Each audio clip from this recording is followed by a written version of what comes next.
You've probably heard the term stroke more than a few times, maybe on the news, or perhaps in stories about someone who suddenly collapsed and never got back up. In fact, not too long ago, a well-known American content creator passed away unexpectedly due to a stroke. His sudden death left fans stunned, myself included. As someone who regularly watched his channel, the news was heartbreaking. And it's not just him. Every year, strokes claim the lives of nearly 140,000 people in the United States alone, making it one of the leading causes of death and serious long-term disability. But what exactly is a stroke? Why is it so deadly? And does suffering a stroke always mean you're going to die? Let's take a moment to really understand what a stroke is, how it happens, what the signs are, and most importantly, how to prevent it. You might hear different names. Some call it a brain attack. Others refer to it by its medical name, cerebrovascular accident. But no matter the label, the core problem is the same. Something has gone wrong with the blood flow to the brain. To understand this, let's start with blood. Blood is what keeps every single part of our body alive. It carries oxygen and nutrients to our cells, helping them work and repair. Think of your blood vessels as highways, transporting life to every corner of your body. If you took all your blood vessels and lined them up end to end, they could circle the earth twice. That's how massive and intricate this system is. And just like highways, things can go wrong. There can be a blockage or a rupture. When that happens, blood can't reach parts of the brain that need it. Without oxygen, brain cells begin to die, sometimes within just minutes. Now here's the scary part. While some body parts can recover from cell death, the brain isn't so forgiving. Once brain cells die, they usually don't come back. That's what makes stroke so dangerous. Statistics in the US show that about 1 in every 6 deaths from cardiovascular disease is due to stroke. Even for those who survive, many are left with life-altering complications. In fact, stroke is the leading cause of serious long-term disability in the US. Why? Because a stroke damages parts of the brain, and the brain is command central. It controls how we move, speak, think, and feel. If even a small area is affected, basic functions like eating, walking, or talking can be permanently altered.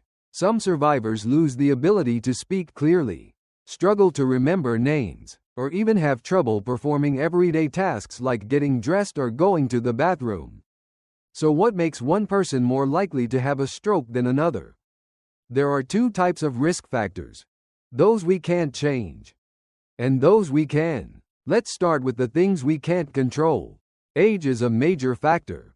Although strokes can happen to anyone at any age, the risk increases significantly as you get older.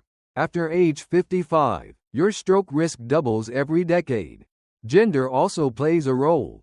Men tend to have strokes more frequently, but women are more likely to die from them.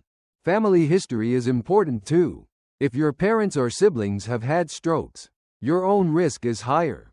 Then there are underlying medical conditions, like high blood pressure, heart disease, and diabetes, that increase your chances. For example, high blood pressure damages the blood vessel walls, making them more likely to burst. If a vessel ruptures and blood leaks into the brain, it's called a hemorrhagic stroke. Race and ethnicity matter, too. For instance, African Americans are nearly twice as likely to have a first stroke compared to white Americans, and they often have strokes at younger ages. Now let's talk about the things we can control. Obesity and inactivity are big ones. Being overweight puts strain on your heart and increases your risk of developing other conditions like high blood pressure and diabetes, both major stroke triggers. Smoking is another top contributor. Research shows that smokers are twice as likely to have a stroke compared to non-smokers. Even exposure to secondhand smoke raises the risk. That's why quitting smoking, or making sure not to smoke around others, especially kids and the elderly, is so important. A poor diet and a lack of exercise only add fuel to the fire. But here's the good news. Lifestyle changes can drastically cut your risk.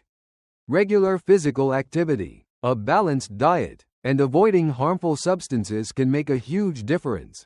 Even with all this knowledge, strokes can still happen, and they don't always come with dramatic warning signs. Some hit hard and fast, others creep in quietly. That's why it's crucial to recognize the symptoms, especially the subtle ones. Watch for the following: sudden fatigue or weakness, especially on one side of the body, a drooping face or crooked smile, trouble lifting both arms evenly, slurred or garbled speech, dizziness or loss of balance, blurred vision or sudden difficulty seeing, a sudden, intense headache that seems to come out of nowhere, sometimes with nausea. If you or someone nearby experiences any of these, don't wait. Call 911 immediately. The sooner you get help, the better the chances of survival and recovery. Treating stroke is highly time-sensitive. Every second that passes, more brain cells die, and while medical teams can do a lot to stabilize and support stroke patients, full recovery is often difficult and sometimes impossible. That's why prevention is everything. Move more, eat better, avoid smoking and excessive drinking. Get your blood pressure and cholesterol checked regularly. And take care of your heart, because what's good for your heart is also good for your brain. To put it simply, a stroke happens when part of your brain doesn't get the blood and oxygen it needs, either because of a blockage or a bleed.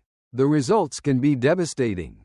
But in many cases, strokes can be prevented. If you found this video helpful, don't forget to give it a like, hit that subscribe button, and share it with someone you care about, because the more we know, the better we can protect ourselves and the people we love.